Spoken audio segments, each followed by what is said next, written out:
মুখ্যমন্ত্রী, তিনি কিন্তু জনতার দরবার চালিয়ে যাচ্ছেন। তার কাছে দূর দূরান্তের মানুষ আসছেন, যারা একসময় প্রাক্তন মুখ্যমন্ত্রীর কাছে চিঠি চাপাটি করেছিলেন, অনেকেই তাদের কোনো সদুত্তর পাননি, কোনো সাহায্য পাননি। এমন কেস স্টাডিও কিন্তু সামনে আসছে। আজকে মুখ্যমন্ত্রী যখন জনতার দরবার করলেন, কি কি সামনে এলো এই বিষয়ে নিয়ে একটু জানার চেষ্টা করি। কথা বলি, আমাদের সঙ্গে কমলাক্ষ রয়েছেন, আমাদের প্রতিনিধি একেবারে সরাসরি। কমলাক্ষ, মুখ্যমন্ত্রী কুর্সিতে বসার পরে আমরা দেখতে পাচ্ছি শুভেন্দু অধিকারী তিনি টানা জনতার দরবার চালিয়ে যাচ্ছেন, চুটকিতে সমস্যার সমাধান।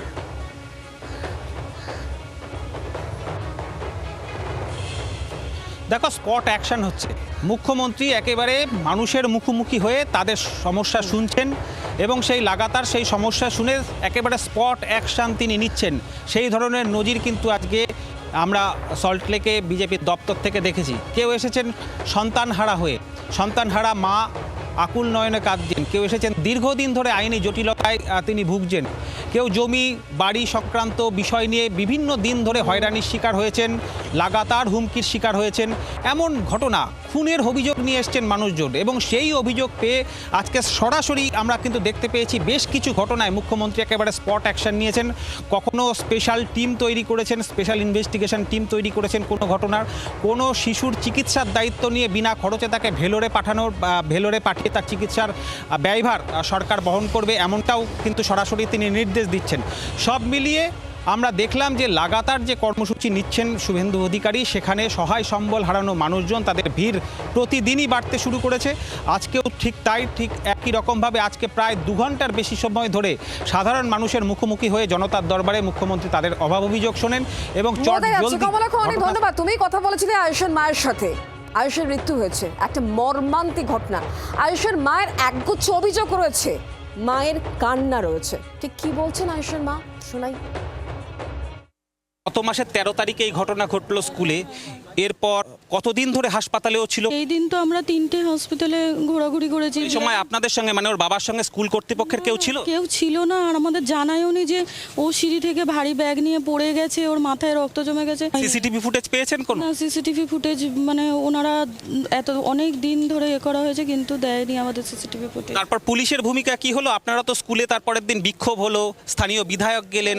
তার জন্য সেই বাবা মায়েদেরকে সবাইকে 14 জনকে মারধর করা হয়েছে, তাদেরকে তুলে নিয়ে যাওয়া হয়েছে। যারা প্রতিবাদ করেছিলেন তাদেরকে মারধর করেছে পুলিশ? তাদেরকে মারধর করেছে, তাদেরকে তুলে নিয়ে গিয়ে তাদের অনেক হ্যারাস্ট করেছে। এমনকি আরও যত অভিভাবকরা ছিল যারা এগিয়ে এসেছে ব্যাপারটাতে, যারা সাইন করেছে, তাদের সবাইকে ধরে ধরে রাতে করে তাদেরকে ডেকেছে পুলিশ স্টেশনে। মুখ্যমন্ত্রীকে বলতে চাই যে আমার সন্তানের মতন যাতে আর কোনো মা যাতে এভাবে সন্তানহারা না হয়, আর এই সিস্টেমটাকে যাতে চেঞ্জ করে। কেন বাচ্চারা ওরা তো বিশেষ কিছু বলতে পারে না, যখন বলছে ওরা শরীর খারাপ, তাহলে একটু যদি সহানুভূতির সঙ্গে দেখা হতো আমার বাচ্চাটা। কর্তৃপক্ষের বিরুদ্ধে শাস্তি হোক এটা চাইছেন? হ্যাঁ, অবশ্যই সবার শাস্তির দাবি করছি, কেননা আমার বাচ্চা বলে না, এরম বহু দিন ধরে ওই স্কুলে, আমি তো এত জানতাম না।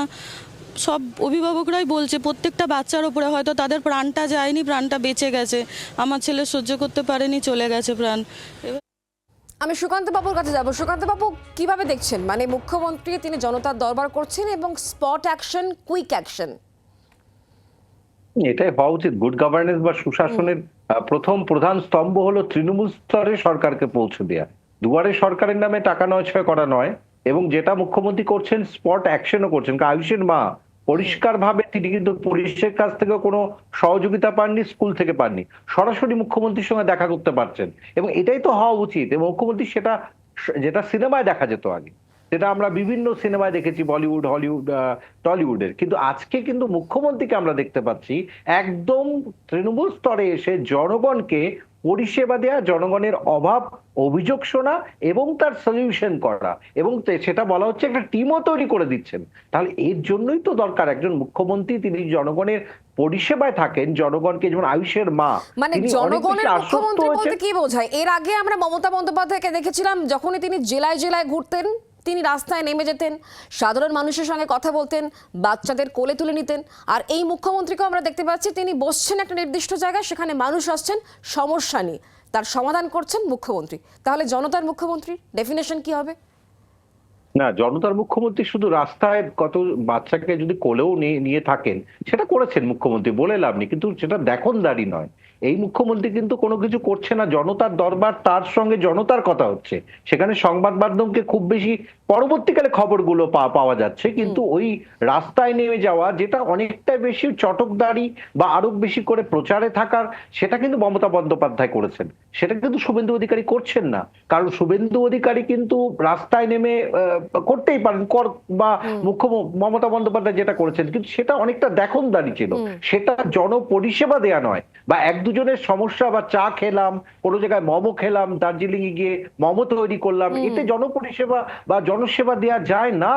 কারণ জনসেবা দিতে গেলে জনগণের কথা প্রতিদিন শুনতে হয়। হঠাৎ করে চা বাগানে নেমে গেলাম, আমার মনে হলো এখানে একটা রিসোর্ট তৈরি করে দেওয়া হবে, তাতেই জনগণের সমস্যা মিটে যাবে, এটা নয়। কিন্তু মানে দেখনদারি নয়, বাস্তবায়নের পথে হাঁটতে হবে, এটাই হওয়া উচিত, যা এই মুহূর্তে হচ্ছে এবঙ্গে। বাংলার আওয়াজ, বাঙালির আবেগ, জি 24 ঘন্টা।